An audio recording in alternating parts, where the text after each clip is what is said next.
Hello, epic viewers from around the world. Prepare to indulge in experiencing sheer bliss, because today another rhythmic, cat-bending, stellar unboxing video is about to be brought to fruition. What item will I be unboxing? What item will I be opening? Without further delay, without further procrastination, allow me to elicit the box. What item is encompassed inside this bulky, hefty, tangible, nifty box? Let's find out. I'm going to demystify the answer to that inquiry right here, right now, so bear with me. It'll only take me billions of picoseconds to extract the item from the box and subsequently flaunt it in front of the camera for you to feast your glorious eyes on. Here we go. The boxing process is about to commence. It is officially underway. What item am I going to be prompting? What item am I going to be drawing forth? Which character is this, you may ask? This character is known by the moniker of Baron Zemo. I believe he's derived from the Toy Biz Marvel Legends Mojo series, or the Toy Biz Marvel Legends series 14.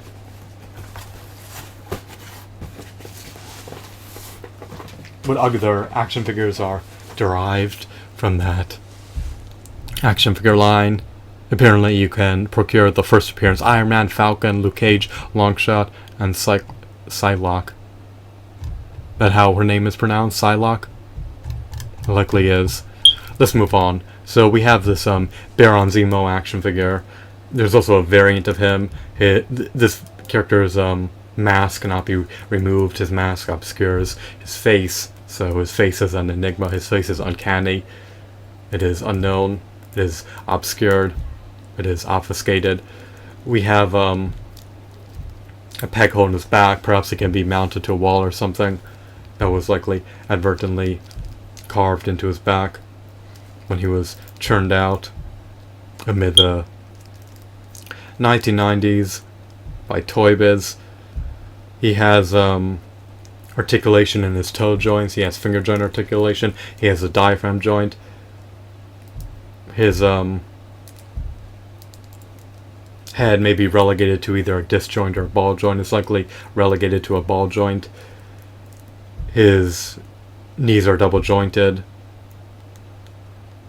His elbows are seemingly double jointed as well. His biceps accentuate his physical prowess. This character is mighty, he's audacious, he's stoic, he's relentless, he's fearless. He was born into greatness and great darkness. He was a brilliant and dreadful scientific genius who spoke of wealth and power, which eventually consumed him. He has a weapon, an armament. I cannot detach it at the moment. I'm not going to really tamper with it or fiddle with it. I do not want it to become loose. I do not want to have to reattach it. If it can become removed, I presume it can be, but it may not be removable. I'm also feeble. I'm dainty. I lack physical prowess, so it's arduous for me to remove it. I don't want to compromise the integrity of the holster or the weapon, so I'll just leave it in the holster for now. I doubt I'll ever remove it in the future. It'll likely never see the light of day. It'll likely never be illuminated. It'll likely be relegated to the darkness. It'll likely be shredded in the darkness. At least miniature weapon will be.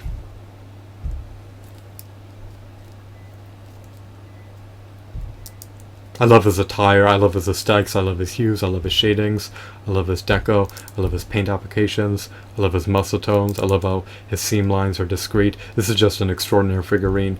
I love how there's disparate color schemes throughout his body. You have the golden belt, then you have the purple outfit, and then you have the brown boots, and then you have the red mask, and then you also have the brown or golden headband. Looks a little bit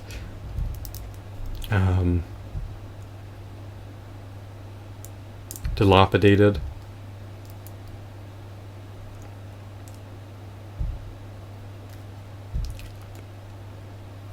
So the headband is somewhat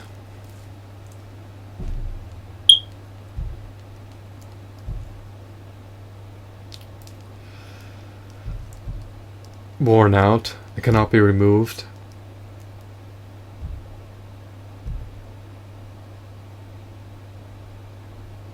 Hopefully your figurines are not dilapidated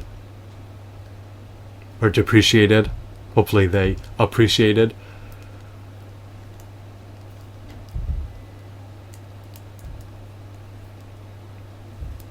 I love this figurine. He can be placed into nearly any dynamic pose. He looks like he's nearly in mint condition. He's practically unscathed.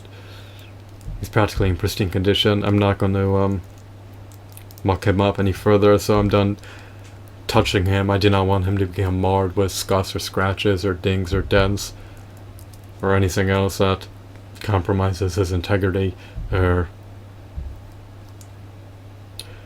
impairs his appearance. So here he is. Here's Baron Zemo, decent figurine. He retailed for $8. He's an extraordinary figurine. He came bundled with a piece of Mojo. If you collected all the appendages of Mojo, all the tentacles, you could assemble your own Mojo. He also came bundled with a comic book. There's also a variant of him that you could pick up if you stumble upon him. He's just an extraordinary figurine. He likely has over 30 points of articulation. I love the fact that he has finger joint articulation. I love the fact that he comes bundled with an accessory. I love the fact that he's a diaphragm joint. I love the fact that he has extraordinary aesthetics. I love his novelties. I love his skirt. His skirt is comprised of rubber. It's sturdy. His outfit isn't removable. It's not coming off anytime soon. So you can place his figurine in practically any dynamic pose that you see fit. The joints are not very flimsy, but I just don't want to risk compromising them. I don't want to put this figure in peril. I do not want to cause this figure's intrinsic value to diminish, so I'm done tampering with this figurine or fiddling with him. He'll be relegated to the shelf. He'll be consigned to the shelf. He'll be flaunted on the shelf. But I love Baron Zemo. I don't know much about the character. I'm not well acclimated with the character. You may be familiar with the character, but I certainly am not. But I have this uncanny interest to become engrossed in the Marvel Universe and learn more about the lores of characters that I did not know too much about. So maybe one day I'll meticulously know those characters, trace attributes, personality, background, and such.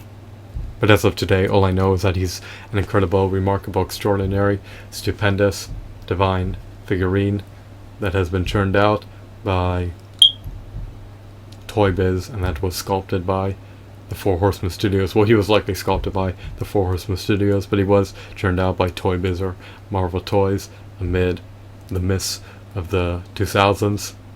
I believe he was produced in 2006.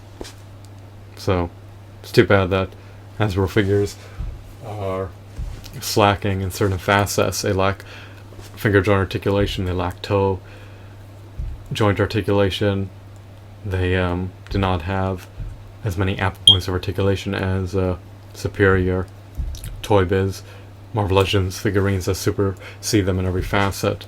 But nonetheless, at least they're decent, I guess, even though they're 250% more expensive than the Toy Biz figurine that came bundled with a piece for a 12-inch Build-A-Figure and a comic book. But even though the standards have diminished, at least you have the autonomy to purchase Marvel Legends figurines, so I guess it's better than absolutely nothing. At least we have some options, even if they're not optimal per se, but it is what it is. So here's Baron Zemo. I love this character. He's likely a notorious, infamous, sadistic, coercive, maniacal, cunning, conniving, audacious,